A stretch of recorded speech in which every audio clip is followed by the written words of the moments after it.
As they race up towards the line. Russell's going along like a winner. With a photo finish between second and third. Oh, it was close. Hello everyone, and thank you for tuning in to the Backer Winner Racing Update brought to you by Smart Odds. Compare odds with Smart Odds now. Sign up and use the code WINBIG in capitals to get a 30-day free trial. That's a month free trial instead of the normal 14 days. Thanks everyone for joining me. A huge weekend of racing. Really looking forward to it. Well done anyone that took the winners that we got last weekend. Another really nice week there. And of course the highlight treasure of the moment, anyone that watched. Unbelievably good win. Came back in superb nick. Well done to anyone that took the $6 or $7 mark that it jumped around. And yeah, cannot wait to keep watching that through its prep. So keen to back that up with some more winners this weekend. We obviously got a few more across the tracks. So well done if you followed any of those tips in. Now, we've got quite a few features to get through, so it's a very busy weekend of racing and really looking forward to seeing quite a few of these big guns out and about. So we'll get started at Mooney Valley. I'm expecting it to be on speed as usual. The track is in the soft range, but it might go into the good range come race days, so it does seem to be clearing up pretty well. The features, the Chautauqua Stakes, the Mackenzie Stakes, Atlantic Jewel Stakes, So You Think Stakes, and Moya Stakes. So quite a few of them, and we'll get through them. But I'll just mention my best bet. First up, it's in the last, Kings of Fear. Really keen to be with it. Obviously, I was keen on him last prep. He had a bit of an end of prep run at his last attempt there, but he returns. I think he's got a stack of class. He looks very hard to beat. At the moment, 260 on the odds comparison. I think that's very fair.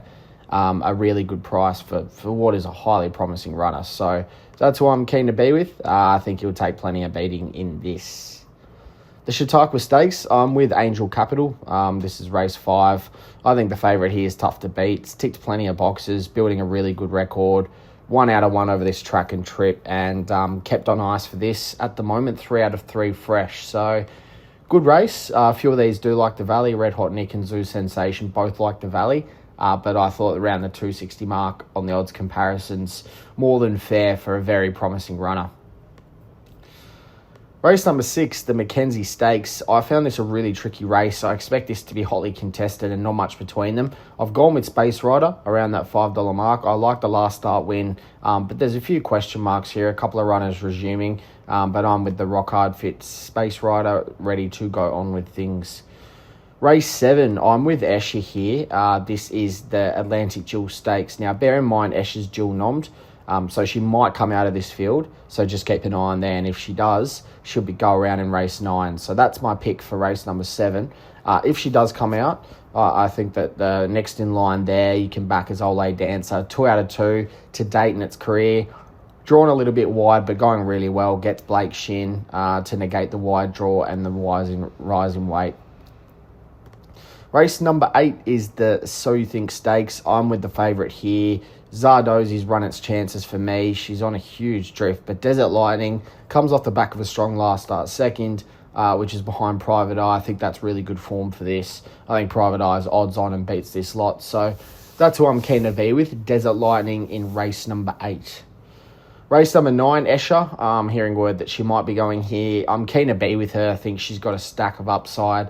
Loved her last start win on this track, just bolted in by 3.5 lengths. I think she can go on with things. This is a good race though. Barrack Hill looks very hard to beat. Neance as well, and Skybird, I'm hearing word from the stable that has trialled up really well. So a hot field, but $5 on the odds comparison for Escher. I think that's a really good, or Escher. I think this is a really good race for her. She'll be very hard to beat if they run here. Race 10 is where my best bet is, Kings of Fear, and we've already been through that one. Moving over to Randwick, the track's in the soft range. We've got the Furious Stakes, Chelmsford Stakes, Concord Stakes, and the Tramway Stakes. So quite a few good races, a good card to get involved with.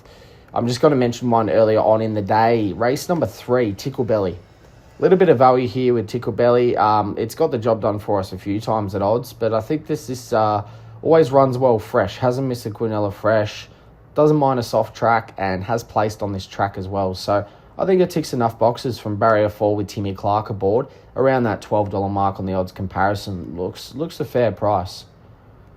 Race number 6 in the Furious Stakes. I found this probably a race I'm keen to avoid. I did have Within the Law on top. I was keen on it last start. It was very good closing behind Savvy Halley. They look the two for me in this again. There probably won't be much between them, but Within the Law, obviously going to need a little bit of luck from the barrier. 480 on the odds comparison. That looks around the right price. Race number 7, Charles Wolf, sure to be popular. No one missed its run last start. I think 2:15 short enough for a runner that's been a bit hard to trust in the past. It doesn't win out a turn, but yeah, excellent run behind Via Sistina. Really ripped home. That's obviously outstanding form for this. It'll take plenty of beating. Race number 8, I'm with Lady Shenandoah. She resumes. I think she's very, very classy and smart. J-Mac, Barrier 1, ticks a lot of boxes here for the Concord Stakes. So I'm with the favourite. I think it'll take plenty of beating here. And race number 9, Private Eye, I'm keen to be with him. He's an absolute star. He's got the wide draw here, but give him enough time to wind up, and he's definitely got the ability to make it back-to-back wins. I loved his last start win. He's still racing as well as ever, and is the clear class runner of this race. But make sure, as I said, to jump on the Smart Odds comparison and use the code WINBIG in capitals. You can get your 30-day free trial, and as I've harped on about in past podcasts, it's an excellent tool to use. Make sure you're getting the best price, and you can give yourself the best chance of winning on the punt. Make sure as well to listen to the SmartB Sports Update for updates on other sports around the world. Sign up to SmartB to get the Back a Winner newsletter, daily best bets, tip of the day, and daily updates and news and information for all your sports and racing. And make sure to follow SmartB app on all social media platforms and Back a Winner on Twitter/X. Thanks everyone for tuning in, and I'll see you next week. As they race up towards the line. With a photo finish between second and third. Oh,